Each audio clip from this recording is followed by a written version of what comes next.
नमस्कार छात्रों, मैं विनीत सर आपके लिए कक्षा 12 के मोलरता संबंधी आंकिक प्रश्नों के लिए ये पहले भी मैं बता चुका हूँ इस प्रकार के प्रश्न। लेकिन कुछ प्रश्न थोड़े स्टैंडर्ड आते हैं परीक्षाओं में, गत वर्षों से 2-4 साल से लगातार आ रहे हैं। यहाँ पे बच्चे बड़े कंफ्यूज होते हैं, तो ये भी दोनों प्रश्न मैं करा रहा हूँ। ये बहुत ही इंपॉर्टेंट हैं, या आए हुए हैं गत वर्षों में यूपी बोर्ड में।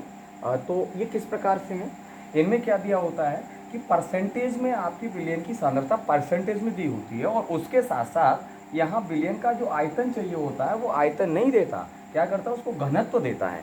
तब इस प्रकार के सवालों में हम कंफ्यूज हो जाते हैं, हमें करना क्या है। तो समझते हैं कुछ नहीं है, 15% डब्ल्यू का मतलब है भार बटे भार। मतलब ये हुआ 15% डब्ल्यू H2SO4 विलयन की मोलरता ज्ञात करना है। मतलब ये है परसेंट से ज्ञात करेंगे 15%, यानी परसेंट का मतलब होता है 100। क्या होता है 100, तो यानी 100 में 15, 100 में 15, 100 क्या है पूरा, पूरी चीज, पूरा मतलब यार घोल कितना था 100 माना हमने बिलियन।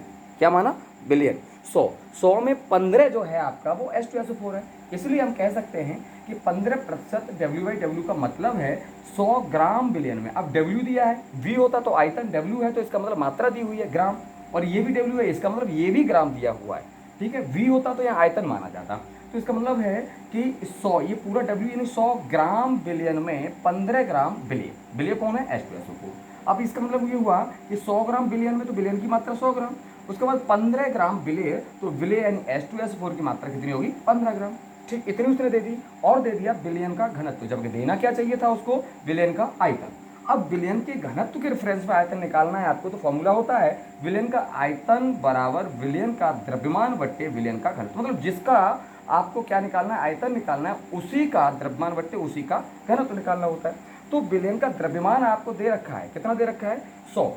विलयन का द्रव्यमान कितना दे रखा है, निकाल रखा है 100 ग्राम में, डब्ल्यू में। उसके बाद विलयन का घनत्व भी आपको निकाल रखा है। घनत्व कहाँ है भाई, घनत्व उसका ये दे रखा है, देखो इसमें भी लिख रखा है घनत्व 1.10। ठीक है 1.10। तो अब इसका क्या करेंगे, सॉल्व कर लीजिए। आगे करेंगे तो यहाँ से पॉइंट हटाएंगे, 2 जीरो बढ़ाएंगे, एक जीरो से एक जीरो काट देंगे यहाँ से, तो क्या बचेगा 11 का भाग 1000 में देना है। तो देखिए 11 निम्मा 99 बचा एक, एक बचा, एक और जीरो यानी 10 हो गए। 10 में भाग जाएगा नहीं, तो क्या करेंगे भाग टूटे की बिंदी रखने के बाद में फिर एक जीरो उधर बढ़ जाएगा, और बढ़ने के बाद में कितना हो जाएगा 11।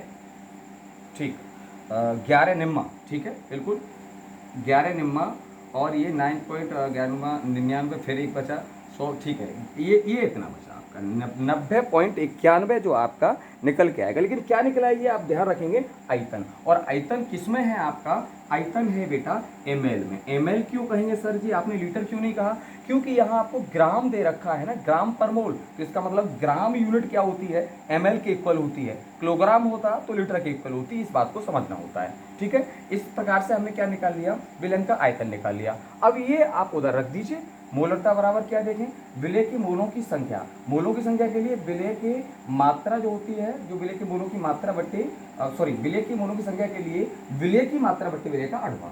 विलय की मात्रा क्या है 15, कितनी बेटा 15 बट्टे अड़भार, देखो इधर दे रखा है कितना होगा 98, कितना होगा 98 बट्टे में आपको क्या दे रखा है 90.91। अब ml है, ml को लीटर में ले जाते हैं क्योंकि हमें लीटर में चाहिए, इसलिए बट्टे में 1000 करना ही पड़ेगा। अब जब क्या 1000 करना पड़ेगा, इसका मतलब सीधा सिंपल ये है कि अब इसको सॉल्व कर लीजिए, तो इसका जो भाग देंगे तो क्या बनेगा, जब इससे हम काटेंगे, आप काट लीजिए, तो बनेगा 0.153 बट्टे, अगर इसका भाग देंगे तो 0.091। और अगर इसको भी हम काटते हैं, इसको भी हम कट करते हैं, तो ये जो इक्वल आएगा वो आएगा 1.68। 1 पॉइंट देखें 1.68, ये क्या निकला मोलरता, इसलिए कैपिटल M, ये आपका आंसर हो गया। मतलब कुछ नहीं है, सिंपल आपको समझना है ये कि इसमें दिया क्या, परसेंटेज का मतलब क्या होता है 100, और 100 क्या हो गया आपका विलियन। मोलरता के लिए विलियन चाहिए ना, पूरा विलियन होता है 100, 100 में डाला जाता है जो भी डाला जाता है। तो क्या डाला गया H2SO4, इसलिए वो विलियन बन गया 15% का। तो 100 ग्राम विलियन में इतने ग्राम, तो इसका मतलब 100 ग्राम विलियन है, और 15 ग्राम जो है जो डाला गया है विलियन उसकी मात्रा है। अब घनत्व दे दिया है, आयतन चाहिए, तो उसके लिए सिर्फ ध्यान रखना है कि जिसका आयतन निकालना है, किसका निकालना है, विलियन का आयतन। तो उसका द्रव्यमान बट्टे उसी का घनत्व निकालेंगे, ml में निकल के आएगा, ml को लीटर में बदलने के लिए बट्टे में 1000 किया और सवाल को सॉल्व कर लिया। इसी प्रकार दोस्तों दूसरा सवाल सेम, यहाँ भी 10% W/W ग्लूकोज के विलयन की मोलरता ज्ञात करने के लिए कह रहा है। अगर विलयन का घनत्व 1.2 ग्राम पर मोल है और ग्लूकोज का अड़वार भी दे रखा है। सिंपल 10% W/W ग्लूकोज का तात्पर्य क्या हो गया कि जो परसेंट है वो पूरा 100 है, 100 में 10 यानी 100 में 10 यानी विलयन की मात्रा 100% और विलय जो घुला है वो विलयन की मात्रा 100% और विलय की मात्रा 10%। अगर विलायक भी निकाला जाए, यहाँ निकल सकता है, तो विलायक बचा वो 90% हो गया। तो इसलिए 100 ग्राम विलयन में 10 ग्राम विलय, सीधी बात है, विलयन का द्रव्यमान आपको 100 ग्राम दे रखा है उसने और विलय की मात्रा आपको 10 ग्राम दे रखी है। विलयन का घनत्व तो आपने दे दिया उसने। अब चाहिए कि आपको इसके लिए आपको आयतन चाहिए। आयतन निकालने के लिए द्रव्यमान या मात्रा, द्रव्यमान को मात्रा कहते हैं, द्रव्यमान या मात्रा बटे घनत्व। द्रव्यमान दे दिया 100 और घनत्व एक दिया 1.2। अगर इसको काटेंगे तो यहाँ से पॉइंट हटाएंगे, अगर ये पॉइंट यहाँ पर हटाओगे तो यहाँ 0 बढ़ाओगे 1000 हो जाएगा। कितना हो जाएगा 12 × 8 = 96 और 96 4 बचा 40 हो गया, 12 × 3 = 36.33 ये बनेगा। लेकिन बेटा ये ml बनेगा, मैं पहले ही बोल चुका हूँ, क्योंकि ये आपको ग्राम में दिया है तो ग्राम का यूनिट इक्वल होता है ml आयतन के लिए। ठीक है, अब क्या करेंगे, ये वैल्यू सीधा वहाँ रख दीजिए। तो विलय के मोलों की संख्या कितनी है, मोलों की संख्या के लिए विलय की मात्रा क्या निकलेगा बेटा, विलय की मात्रा बट्टे विलय का अड़ोभार। तो विलय की मात्रा कितनी है बेटा, इसमें 10 दे रखी है, बट्टे अड़ोभार 180 है, बट्टे विलयन का आयतन है 83.33 ml है। लीटर में ले जाने के लिए 1000 का भाग देना ही पड़ेगा। आप इसको सॉल्व करेंगे तो देखें, यहाँ से सॉल्व 0 से 0 काट दीजिए और इसको अगर आगे यहीं कर देते हैं, चलो यहीं कर देते हैं बेटा, यहीं 18 से आप क्या करेंगे 10 में भाग देंगे तो क्या 18 से 10 में भाग जाएगा, बिल्कुल नहीं जाएगा। तब क्या करेंगे, पॉइंट लगाएंगे, 0 बढ़ाएंगे तो मतलब 0.055 आएगा, 0.055 आएगा और नीचे जो आपका आएगा 0.0833, 0.0833 क्यों आ गया ये आप समझ सकते हैं। यहाँ पर अगर हम ऐसे करें तो इसका मतलब है 0.33 है, इसका मतलब इस पॉइंट को हटाएंगे तो नीचे 100 का भाग देना पड़ेगा तभी हटेगा। अब 100 अगर हम करें 8333 करें तो बटे में 100 करना पड़ेगा और 1000 का भाग अभी और लग रहा है तो इसका मतलब ये आपका 5 अंक 100 वो और 3 ये 5 अंक आगे जाएगा। तब ये सिस्टम क्या बनेगा, 3 और 2 5 आगे फिर 0 लगाना पड़ेगा तो इसका मतलब 0। तब ये इसको काट पीट किया, सिंपल काट दीजिए, समझ में नहीं रहा तो इसका भाग इसमें दे दीजिए, तब आपका ये आएगा। अब फाइनली जब इसका भाग 0.0833 और 3 आपको एक बार और आएगा, क्योंकि आपको कितने अंक बनाने थे 5, लेकिन फिर भी आपको कोई दशमलव के 2 अंक तक की ही आप निकाल सकते हैं।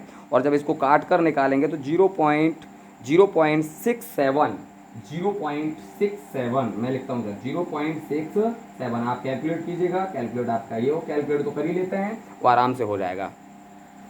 ठीक है, वो इसलिए क्योंकि हमने जब यहाँ भाग दिया था तो पॉइंट के सिर्फ दशमलव के 2 अंक तक ही हमने निकाला था, तो आगे निकालते तो फिर 333 आ गया था, तो यहाँ भी 33 आ गया था, तो 5 अंक आपके बन सकते थे। लेकिन कोई नहीं, आपके पॉइंट के बाद 2 या 3 अंक तक आप देखिए, यहाँ 0 है तो इसके बाद इसका मतलब 2 अंक और ले लीजिए 83। तो 83 का निकटतम वैल्यू आप क्या मान सकते हैं, इसको 84 या फिर इधर 80 की तरफ आए तो और कम हो सकता है। अगर इसको 5 से आगे ले जाएंगे तो 60 हो जाएगा। मतलब यह है कि इसका निकटतम वैल्यू से भी निकालते हैं तब आपका 67 या 68 के समथिंग आएगा। और आंसर को आप इस तरीके का आंसर अगर डायरेक्ट निकालते हैं तो क्या है, यहाँ 83 को आप क्या मान सकते हैं 80 और 5 को क्या मान सकते हैं 60 मान सकते हैं, क्योंकि ये पॉइंट हट जाएंगे, 0 बढ़ाओगे और ये पॉइंट से पॉइंट क्या हो जाएगा, हट जाएगा। फिर आपके पॉइंट ये इधर का भाग इधर में दे देंगे सीधा, तो आपका लगभग यही वैल्यू आने वाला है। ठीक है, धन्यवाद। अगर आपको ये वीडियो अच्छा लग रहा है, समझ में आ रहा है तो इसको शेयर और जो है लाइक कीजिए, सब्सक्राइब कीजिए, जिससे मैं इस तरीके के टिपिकल क्वेश्चंस को इजी बनाकर आपको देता रहूं। और भी बच्चे कुछ ऐसे हैं जो इसे महसूस करते हैं कि ये मोलरता थोड़ी सी समझ में नहीं आती या ये पता नहीं किस तरीके से आता है, जब परसेंटेज वाले सवाल आते हैं तो उन बच्चों को शेयर कीजिए और मुझे लिखिए, बताइए कि मैं और इस तरीके के कौन कौन से वीडियो किस प्रकार से लेकर आता रहूं, जिससे मैं आपका अच्छा कर पाऊँ, आपके साथ मैं सहयोग कर पाऊँ। और मुझे भी आप सब्सक्राइब और लाइक के माध्यम से सब्सक्राइब कीजिए। बहुत बहुत धन्यवाद। जय हिंद।